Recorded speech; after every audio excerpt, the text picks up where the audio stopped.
Assalamualaikum warahmatullahi wabarakatuh. Perkenalkan, saya Anisya Putri Amalia Sipahutar, NIM 0310202036, Prodi Tadris Biologi 2, semester 3, Fakultas Ilmu Tarbiyah dan Keguruan, Universitas Islam Negeri Sumatera Utara. Pada video kali ini, saya akan membuat sebuah video singkat untuk memenuhi salah satu tugas wajib pada mata kuliah telaah kurikulum biologi, yaitu tugas ujian akhir semester yang diampu oleh Ibu Nur Afini Dwi Jayanti, MPD. Terdapat 6 pokok pembahasan pada video berikut. Yang pertama, rasional pengembangan kurikulum 2013. Yang kedua, perbedaan standar kompetensi lulusan kurikulum KTSP dan kurikulum 2013. Yang ketiga, perencanaan dan pelaksanaan pembelajaran dalam dokumen standar proses kurikulum 2013. Yang keempat, keterkaitan antara karakteristik mata pelajaran biologi dengan pendekatan pembelajaran dalam standar proses kurikulum 2013. Kelima, lingkup dan tujuan penilaian berdasarkan Permendikbud nomor 23 tahun 2016 tentang standar penilaian pendidikan. Nomor 6, perbedaan struktur kurikulum 2013 dengan kurikulum protokol. Materi yang pertama yaitu rasional pengembangan kurikulum 2013. Nah, tentunya pengembangan kurikulum 2013 dikembangkan berdasarkan faktor-faktor atau tantangan-tantangan yang ada sesuai dengan zamannya. Nah, faktor-faktor di sini terbagi menjadi dua. Yang pertama, faktor internal, dan yang kedua adalah faktor eksternal. Faktor internal sendiri dikaitkan dengan kondisi pendidikan, yaitu dengan adanya tuntunan pendidikan yang mengacu kepada 8 standar nasional pendidikan yang meliputi standar isi, standar proses, standar kompetensi lulusan, standar pendidik dan tenaga kependidikan, standar sarana dan prasarana, standar pengelolaan, standar pembiayaan, dan standar penilaian pendidikan. Tantangan internal lainnya terkait dengan perkembangan penduduk Indonesia yang dilihat dari pertumbuhan penduduk usia produktifnya. Saat ini jumlah penduduk Indonesia usia produktif yaitu dimulai dari usia 15 tahun sampai dengan 64 tahun, lebih banyak dari usia tidak produktif. Nah, usia tidak produktif ini yaitu anak-anak yang berusia 0 sampai 14 tahun dan orang tua yang berusia 65 tahun ke atas. Jumlah penduduk usia produktif akan mencapai puncaknya pada tahun 2020 sampai dengan 2035 pada saat angkanya mencapai 70%. Oleh sebab itu, tantangan besar yang dihadapi adalah bagaimana mengupayakan agar sumber daya manusia usia produktif yang melimpah dapat ditransformasikan menjadi sumber daya manusia yang kompetensi dan keterampilan melalui pendidikan agar tidak menjadi beban. Kemudian, tantangan eksternal atau faktor eksternal. Nah, tantangan eksternal ini antara lain terkait dengan arus globalisasi dan berbagai isu yang terkait dengan masalah lingkungan hidup, kemajuan teknologi dan informasi, kebangkitan industri kreatif dan budaya, dan perkembangan pendidikan di tingkat internasional tentunya. Arus globalisasi akan menggeser pola hidup masyarakat dari agraris dan perniagaan tradisional menjadi masyarakat industri dan perdagangan modern seperti dapat terlihat di World Trade Organization atau WTO, Association of Southeast Asian Nations or ASEAN Community, Asia Pacific Economic Cooperation atau APEC, dan ASEAN Free Trade Area atau AFTA. Tantangan eksternal juga terkait dengan pergeseran kekuatan ekonomi dunia, pengaruh dan imbas teknosains, serta mutu investasi dan transformasi bidang pendidikan. Keikutsertaan Indonesia di dalam studi International Trends in International Mathematics and Science Study TIMS dan Program for International Student Assessment atau PISA sejak tahun 1999. Materi yang kedua yaitu perbedaan SKL kurikulum KTSP dengan kurikulum 2013. SKL pada kurikulum KTSP yang pertama, SKL ini diturunkan dari standar isi yang diatur terlebih dahulu melalui Permendiknas nomor 22 tahun 2006. Terdapat pemisahan antara dua pelajaran membentuk sikap, pembentuk keterampilan, dan pembentuk pengetahuan.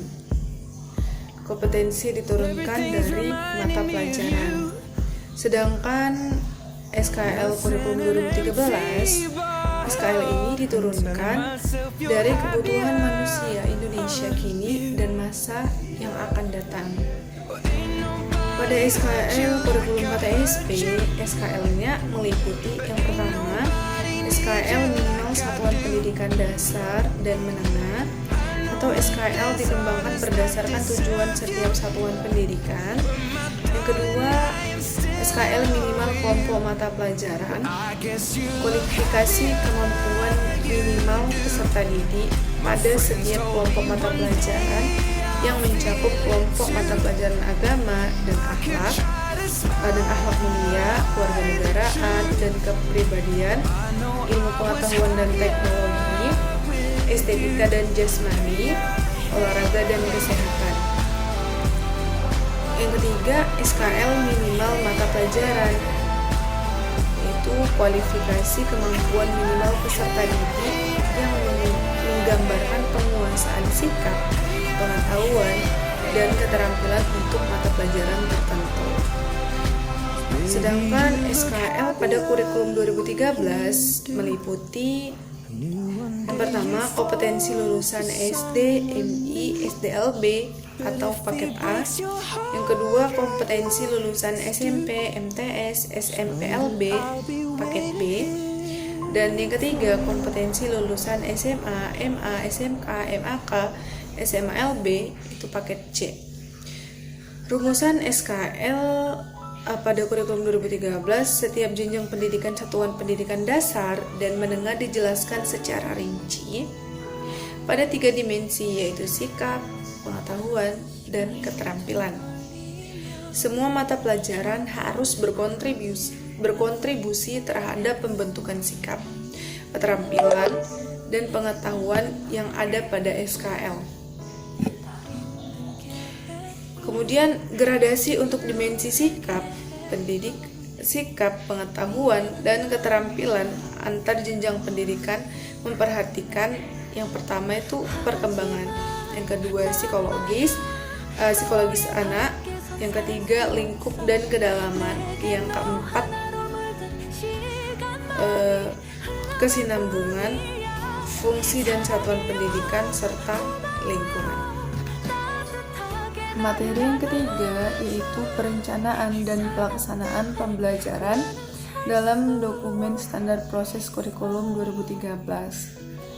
Nah, standar proses kurikulum 2013 diatur dalam Permendikbud nomor 22 tahun 2016. Perencanaan pembelajaran dirancang dalam bentuk silabus dan rencana pelaksanaan pembelajaran atau RPP yang mengacu pada standar isi. Perencanaan pembelajaran meliputi penyusunan rencana pelaksanaan pembelajaran dan penyiapan media, sumber belajar, perangkat penilaian pembelajaran, dan skenario pembelajaran. Penyusunan silabus dan RPP disesuaikan pendekatan pembelajaran yang digunakan. Kemudian pelaksanaan pembelajaran. Pelaksanaan pembelajaran merupakan implementasi dari RPP. Nah, yang meliputi kegiatan pendahuluan, kegiatan inti, dan kegiatan penutup. Yang pertama, kegiatan pendahuluan. Pada kegiatan pendahuluan, guru wajib menyiapkan peserta didik secara psikis dan fisik untuk mengikuti proses pembelajaran. Guru wajib memberi motivasi belajar peserta didik secara konseptual sesuai manfaat dan aplikasi materi ajar dalam kehidupan sehari-hari, dengan memberikan contoh dan perbandingan lokal, nasional, dan internasional, serta disesuaikan dengan karakteristik dan jenjang peserta didik. Guru wajib mengajukan pertanyaan-pertanyaan yang mengaitkan pengetahuan sebelumnya dengan materi yang akan dipelajari nantinya. Guru juga wajib menjelaskan tujuan pembelajaran atau kompetensi dasar yang akan dicapai.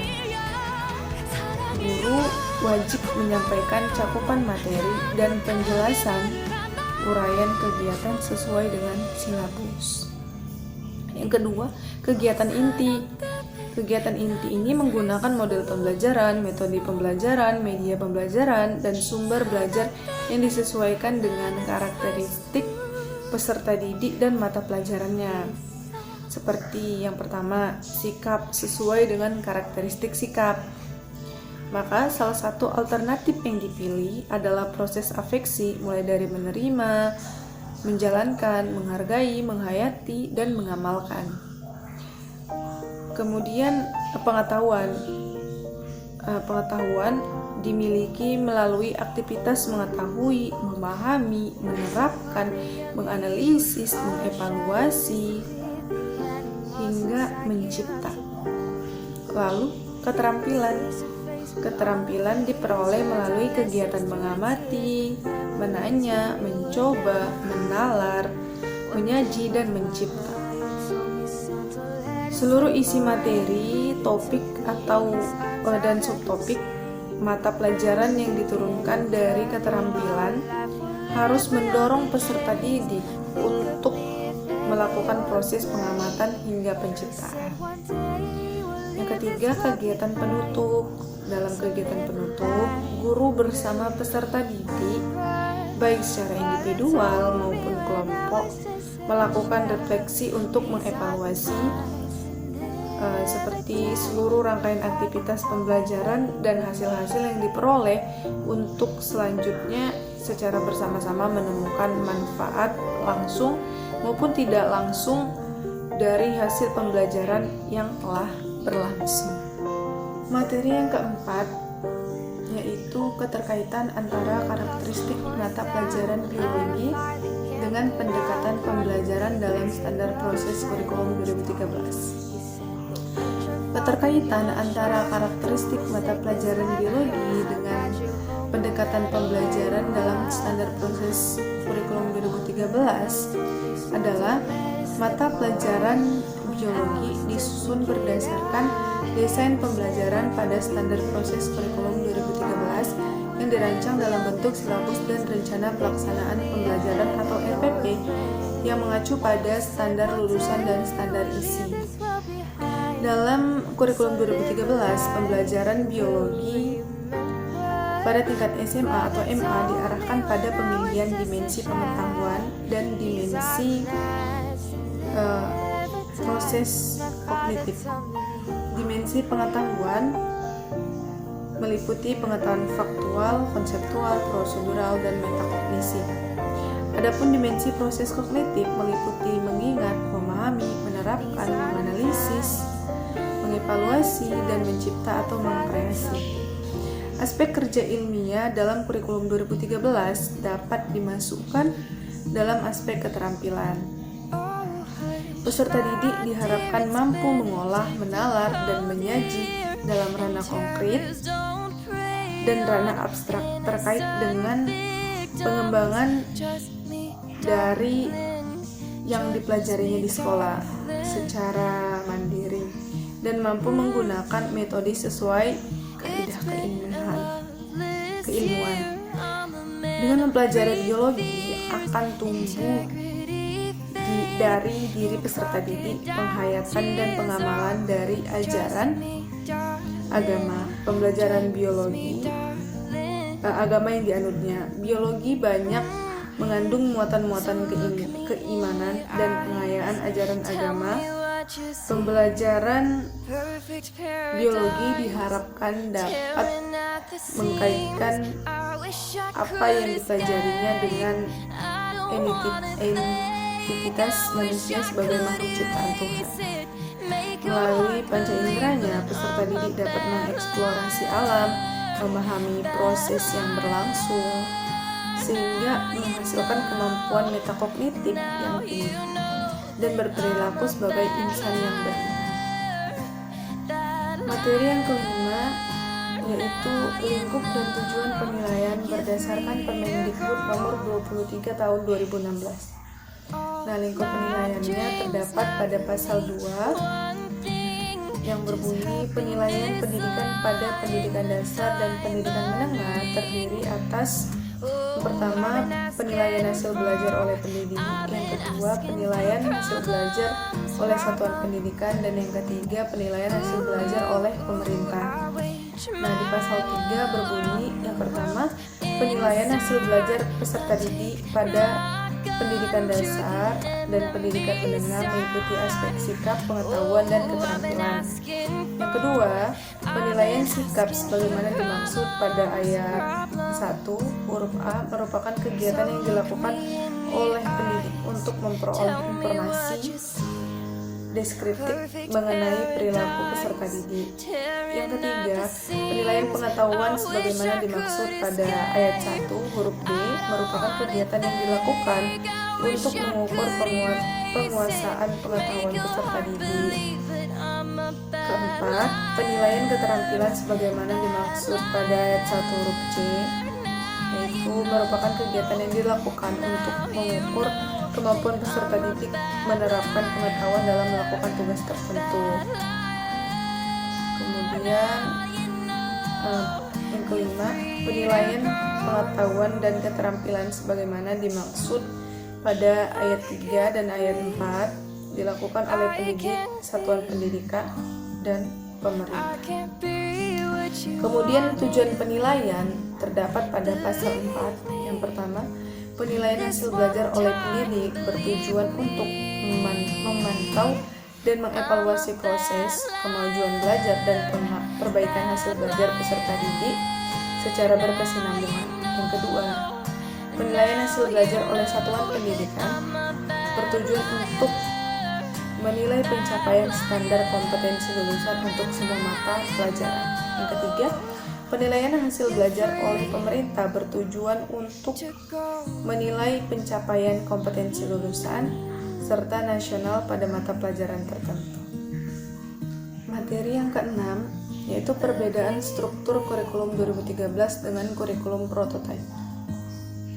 Pada kurikulum 2013 terdapat KI dan KD yang merupakan kompetensi yang harus dicapai dalam kegiatan pembelajaran. Pada kurikulum prototipe terdapat yang namanya capaian pembelajaran, yaitu pengetahuan, sikap, dan keterampilan. Pada kurikulum 2013, jenjang SD menggunakan pendekatan tematik.